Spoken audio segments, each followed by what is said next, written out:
ஆந்திர மாநிலத்தில் கோரமாக படுகொலை செய்யப்பட்ட 20 தமிழர்கள் படுகொலையில் நீதியை குழிதோண்டி புதைக்க ஆந்திர அரசு அனைத்து அக்கிரமமான வேலைகளிலும் சந்திரபாபு நாயுடு அரசு ஈடுபட்டு வருகிறது. 20 தமிழர்களும் அப்பாவி தொழிலாளர்கள், 13 பேர் மிக பிற்படுத்தப்பட்ட வன்னிய சமூகத்தைச் சேர்ந்தவர்கள், 7 பேர் அதைவிட கொடியா துன்பத்தில் இருக்கக்கூடிய பழங்குடி மக்கள். 20 பேரையும் பலாத்காரமாக அங்கே உள்ள ஆந்திர காவல்துறையும் வனத்துறையும் பேருந்துகளிலே இருந்து கடத்தி கொண்டு சென்று சேசாசலம் வனப்பகுதியில் அவர்களை மிக கோரமாக சித்திரவதை செய்து கைகால்களை வெட்டி நாக்கை அறுத்து உயிர்த்தலத்தை அறுத்து இவ்வளவு செய்துவிட்டு சுட்டு கொன்றுவிட்டு கொண்டு போய் உடல்களை கொண்டு போய் காட்டுக்குள் போட்டுவிட்டு செம்மர கடத்தலில் ஈடுபட்டதாக ஒரு கட்டுக்கதை அவிழ்த்து விட்டார்கள். ஏப்ரல் 7ஆம் தேதி மக்கள் கண்காணிப்பகத்தினுடைய ஒருங்கிணைப்பாளர் நம்முடைய என் அன்புக்குரிய ஹென்றி திபேன் அவர்கள் அப்பொழுது நேபாளத்தில் இருந்தார். அவருடைய குழுவினரை உடனே அனுப்பி மறுநாள் 8ஆம் தேதி அன்றே அங்கே சம்பவம் நடைபெற்ற இடத்துக்கு அருகிலேயே சென்று அவர்கள் போராட்டம் நடத்திய போது ஆந்திராவில் இருக்கக்கூடிய கம்யூனிஸ்ட் கட்சிகள் உள்ளிட்ட மனித உரிமை அமைப்புகளும் சேர்ந்து கொண்டு போராடியதன் விளைவாக அவர்கள் எங்கே இந்த பிரேதங்கள் கிடந்ததோ அதையும் போய் பார்வையிட்டார்கள். எல்லாம் பழைய மரக்கட்டைகளை கொண்டாந்து போட்டு ஜோடிச்சிருக்கிறாங்க. இந்த மரக்கடத்தலிலே ஆந்திராவிலே பெரிய திமிங்கலங்கள் ஈடுபட்டு வருகின்றன. இதை தடுக்கப் போகிறோம் என்பதிலே பலியானவர்கள் அப்பாவி 20 தமிழர்கள். இதை நான் தஞ்சையில் இருந்தவன் உடனடியாக அறிவித்து 10ஆம் தேதி என்று நாங்கள் பல்லாயிரக்கணக்கானவர்கள் வேலூரிலே சென்று சித்தூரை நோக்கி புறப்பட்டு நாங்கள் வெயில்ல 12:30 மணி வெயில்ல கடந்த சில நாட்களாக தூக்கம் இல்லாதனால எனக்கு உடம்புக்கு முடியாம மயங்கி பத்திரிகை கூட மயக்கம் போட்டு விழுந்தார் கூட போட்டாங்க. எங்களை கொண்டு அரெஸ்ட் பண்ணி வச்சாங்க. ஹென்றி திபேன் 3 சாட்சிகளை கொண்டு போய் ரொம்ப திறமையாக கொண்டு போய் மனித உரிமை கமிஷனரோட நிறுத்தினார். பாலச்சந்திரன், சேகர், இளங்கோ. இந்த பாலச்சந்திரன் சேகரும் கூட போனவங்க, அவங்க அப்பா கூட போனவங்களை எல்லாம் சுட்டு அவங்களை கொண்டதுனால பாதி வழியில தப்பி வந்தவங்க. இளங்கோ சித்திரவதை செய்யற இடவரைக்கு போய் ராத்திரில தப்பி வந்தவன். இந்த தேசிய மனித உரிமை ஆணையத்திற்கு முன் இந்த 3 சாட்சிகளை கொண்டு நிறுத்தியாச்சு. இதன் பிறகு மதுரையிலே மிகப்பெரிய கூட்டத்தை ஹென்றி திபேன் ஏற்பாடு செய்து நான் அதிலே கலந்து கொண்ட போது சொன்னேன், மும்பை உயர்நீதிமன்றத்தின் முன்னாள் நீதிபதி மனித உரிமை காவலர் சுரேஷ் வந்திருந்தார். 20 குடும்பங்களைச் சேர்ந்த அந்த பெண்கள், அபலை பெண்கள், குழந்தைகளை அழைத்துக் கொண்டு வந்தார்கள். எங்களுக்கு பொருளாதார பலம் கிடையாதுங்க கட்சிக்கு. ஒரு குடும்பத்துக்கு 25,000 என்று நிதி கொடுக்கிற போது நான் அதில் நாங்க தான் கொடுக்கிறோங்கிற எண்ணம் யாரும் வரக்கூடாதுன்னு வந்திருந்த எல்லா தலைவர்கள்ட்ட 25,000 கொடுத்து அவங்க கொடுக்கிற மாதிரி கொடுத்தேன். நீங்க கவனிச்சிருக்கலாம். அன்னைக்கு என்ன டிமாண்ட் வச்சோம்? இந்த 3 பேர் உயிருக்கு பாதுகாப்பு வேணும், தமிழ்நாடு அரசு கொடுக்கணும். தமிழ்நாடு சர்க்கார் ஒரு பார்ட்டியா ஆந்திரா ஹைகோர்ட்ல தன்னையும் சேர்த்துக்கிடணும். இந்த கேஸ்ல தனித்தனி 20 எஃப்ஐஆர் போட சொல்லணும்.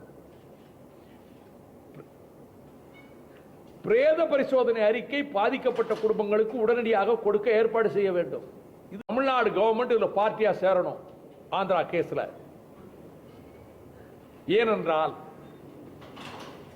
20 பேரை சித்திரவதை பண்ணி கொண்டாந்து உயிர் தளத்தை அறுத்து நாக்கு அறுத்து இவங்களை கொண்டாந்து உடனடி ஆந்திரா திருப்பதியில் ஒரு போஸ்ட்மார்ட்டத்தை ஒப்புக்கு பண்ணிட்டு கொண்டு வந்து தமிழ்நாடு போலீஸ் எரிக்கணும் என்று துப்பாக்கி முறையில் மிரட்டினாங்களே. எரிச்சிட்டா 3 போஸ்ட்மார்ட்டம் வராது இல்ல, மிரட்டி எரிக்க வச்சாங்க. அதில் 6 பாடி மட்டும் படவீடுங்கிற கிராமத்தில் உள்ள மக்கள், இயக்குனர் கௌதமன் போன்றோர் போராடி போலீஸ் கௌதமன் எல்லாம் அடிச்சாங்க. நான் இதை டிவியில பார்த்துக்கிட்டே இருக்கிறேன். நான் வேற ஒரு இடத்துல இருக்கிறேன். அங்கிருந்து கௌதமனுக்கு பேசுறேன், கடுமையா ஃபைட் பண்றீங்க, நாங்கெல்லாம் உறுதியா உங்க பின்ன உங்களுக்கு பக்கபலமா இருப்போம் என்று நான் அவ்வளவு ஆத்திரம் எனக்கு. கௌதமன் அடிச்சதை நான் பார்த்தேன். இதன் பிறகு தமிழ்நாடு போலீஸ் எதுக்காக எரிக்க சொன்னது? இந்த கொலையில் இவர்கள் உடந்தையா? கொலையை மூடி மறைப்பதற்கு இவர்கள் முயற்சியா? ஐபிசி படிச்சிருக்கேன். நானும் ஒரு வக்கீலா இருந்தவன். அதுவும் சுப்ரீம் கோர்ட் ஜட்ஜா இருந்த ரத்னவேல் பாண்டியன் தென் மாவட்டங்களிலே தலை சிறந்த கிரிமினல் லாயரா இருந்தப்ப அவர்கிட்ட ஜூனியரா இருந்தவன். அவருக்கு குருவாக இருந்த சபாநாயகர் செல்லப்பாண்டி கிட்ட ஜூனியரா இருந்தவன். அவங்க அளவுக்கு திறமைசாலி இல்ல, உங்ககிட்ட ஜூனியரா இருந்தவன். எனக்கும் கொஞ்சம் ஐபிசி தெரியும். கொலை செய்வது குற்றம், கொலை செய்கிறவனுக்கு உதவுவது குற்றம், கொலைக்கான தடயங்களை மறைப்பது குற்றம். இந்த குற்றங்களை எல்லாம் தமிழ்நாடு அரசின் காவல்துறை செய்திருக்கிறது என்று நான் குற்றம் சாட்டுகிறேன். இதற்கு பின்னரும் முதலமைச்சரை சந்தித்து என்ன கோரிக்கை? ஆந்திராவில் நடக்கக்கூடிய வழக்கில் தமிழ்நாடு அரசு தன்னை ஒரு பார்ட்டியாக சேர்த்துக் கொள்ள வேண்டும். போஸ்ட்மார்ட்டம் நடந்த போஸ்ட்மார்ட்டம் ரிப்போர்ட் இந்த நிமிஷம் வரைக்கும் கொடுக்கல பாதிக்கப்பட்ட மக்களுக்கு. இந்தியாவிலே மனித உரிமை இருக்கா? இந்தியாவிலே உயிர்களுக்கு பாதுகாப்பு இருக்கா? Article 21 of the constitution life லிபர்ட்டிக்கு பாதுகாப்பு இருக்குங்க. ஆர்டிகல் 21 ஆஃப் தி கான்ஸ்டிடியூஷனை ஆந்திர அரசு அடியோட தீ வச்சு கொளுத்த முயற்சிக்கிறதே தமிழ்நாடு சர்க்கார் தீப்பெட்டி எடுக்க கொடுக்குதா? அதுக்கு நான் முதலமைச்சரை கேட்கிறேன். You are the custodian of the people of the state. தமிழக மக்களின் பாதுகாவலர் நீங்கள் முதலமைச்சர். 20 உயிர்கள் அநியாயமாக பறிக்கப்பட்டிருக்கின்றன, சித்திரவதை செய்து கொல்லப்பட்டிருக்கிறார்கள். ராஜபக்சே கொன்றான் தமிழர்களை, இனத்தை அழிக்க வேண்டும் என்பதற்காக. ஆந்திர மாநிலத்துக்காரன் இப்படி சித்திரவதை பண்ணி கொண்டிருக்கிறானே, அப்ப உண்மையிலே உங்களுக்கு கவலை இருக்கா தமிழர்களை பத்தி? அல்லது சந்திரபாபு நாயுடு சர்க்காரை பாதுகாக்கணும் நினைக்கிறீங்களா? சந்திரபாபு நாயுடு உங்களை விட எனக்கு மிக்க நண்பர், அத்தியந்த நண்பர். என் டி ராமராவ் காலத்திலிருந்து அழைக்கிற போதெல்லாம் என் வீட்டு நிகழ்ச்சிகளுக்கு வந்தவர், அழைக்கிற போதெல்லாம் எங்கள் மாநாட்டுக்கு வந்தவர். ஆனால் இந்த பிரச்சனையில், இந்த கொலைகளுக்கு பின்னாலே முதலமைச்சர் சந்திரபாபு நாயுடுவை டைரக்டா குற்றம் சாட்டிய ஒரே அரசியல்வாதி தமிழ்நாட்டில் வைகோ மட்டும்தான். எனக்கு நட்போ உறவோ பெரிதல்ல, எனக்கு உரிமைகளும் நீதியும் நியாயமும் தான் பெரிது. அப்படித்தான் நான் இதுவரை வாழ்ந்து வருகிறேன். உங்களை சந்திக்க நேரம் கேட்டோம். இந்த மாதம் இறுதிக்குள் நாங்கள் ஒன்றும் அல்டிமேட்டம் கொடுக்கல. we are all small people. பிரஜை என்ற முறையில் கேட்டேன். இந்த மாத இறுதிக்குள் உங்களை சந்திக்க ஒரு வாய்ப்பு தாருங்கள், நிலைமையை விளக்குகிறோம். ஒருவேளை உங்கள் கவனத்துக்கு இது வராமல் போயிருக்கலாம். போஸ்ட்மார்ட்டத்துக்கு பிறகு எரிக்க சொன்ன செய்தியை உங்கள் கவனத்துக்கு வராமல் போயிருக்கலாம். நான் அவசரப்பட்டு உங்களை குற்றஞ்சாட்ட விரும்பல ஜெயலலிதா அவர்களை. உங்கள் கவனத்துக்கு வராமலே தமிழ்நாடு போலீஸ் ஆந்திர போலீஸோடு கைகோர்த்து கொண்டு ஆந்திர போலீஸுக்கு உடந்தையாக இருந்து புதைக்க கூடாது, எரிக்கணும் என்று வற்புறுத்தினது உங்கள் கவனத்துக்கு வராமல் இருந்திருக்கலாம். இப்போ உங்க கவனத்துக்கு கொண்டு வரேன். இதற்கு பிறகு ஆந்திராவிலே இருக்கக்கூடியவங்க இந்த போஸ்ட்மார்ட்டம் ரிப்போர்ட்டை கொடுக்கிறதுக்கு இன்னைக்கு வரை கொடுக்கல. இப்பொழுது என்னவென்றால் 3 சாட்சியையும் பாதுகாக்க சொல்லி உங்களை கேட்டோம்.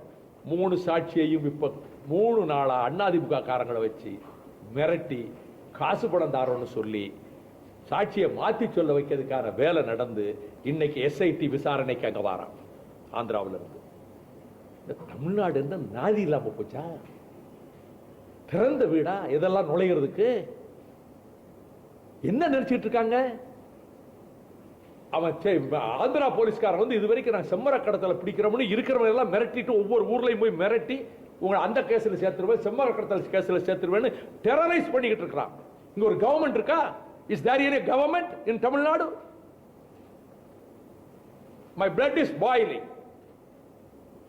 இவ்வளவு கொடூரமா கொடுக்கும்.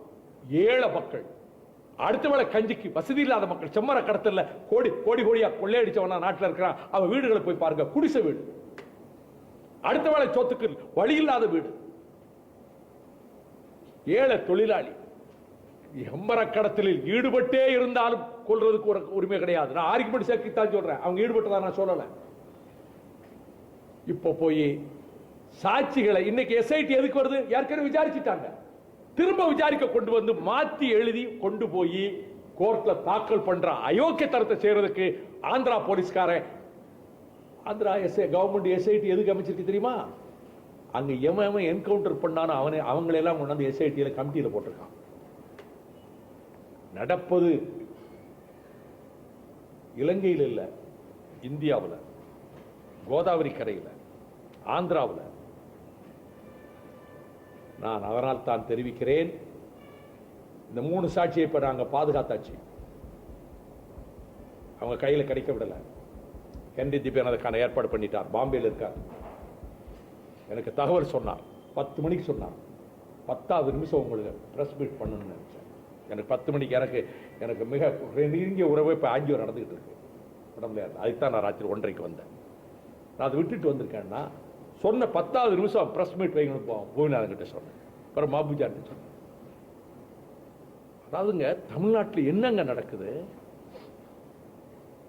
வேற எந்த ஸ்டேட்டாவது அனுமதிக்குமாங்க? இப்ப நான் ஒரே டிமாண்ட் தான், இந்த எஸ்ஐடி போலீஸுக்கு தமிழ்நாடு போலீஸ் பூரா ஹேண்ட்ஸ் இன் க்ளோவ் கூட சேர்ந்துக்கிட்டு இந்த அக்கிரமமான கொலைகளை மூடி மறைத்து நீதியை குழியோடி புதைக்கிற முயற்சியில் ஈடுபட்டிருக்கு. நாங்கள் விட மாட்டோம். ஹைகோர்ட்ல இந்த தடையை உடைப்போம். அங்க நீதி கிடைக்கட்ட சுப்ரீம் கோர்ட் கொண்டு போவோம். எல்லா எவிடன்ஸும் இருக்கு. இந்த கொலையில ஈடுபட்டவங்க, செஞ்சவங்க, ஆர்டர் போட்டவங்க, பின்னணியில் ஊக்குவிச்சவங்க எத்தனை வருஷனாலும் தப்பிக்க முடியாது. எல்லாம் ஜெயிலுக்கு போயிருவாங்க. இதுல யாரெல்லாம் பின்னணியில் இருக்காங்களோ அவ்வளவு பேரையும் we will put in the dock and we will see justice is delivered. எனவே தமிழக அரசுக்கு தெரிவிக்கிறேன், ஆந்திர அரசு செய்கிற அக்கிரமத்துக்கு உடந்து துணை போக. எப்படி வந்து இங்க வந்து அதிமுக காரங்களை விட்டு சாட்சிகளை இப்படி சொல்லு, மாத்தி சொல்லு, இப்படி சொல்லுன்னு சொல்லி இந்த இளங்கோவை ரொம்ப குழப்பி விட்டுட்டாங்க. இளங்கோ தான் அந்த இடத்திலிருந்து தப்பி ராத்திரி ஓடி வந்தவன். இல்லாட்டி அவனை ரொம்ப குழப்பிட்டாங்க, மாத்தி சொல்ல வைக்கணும்.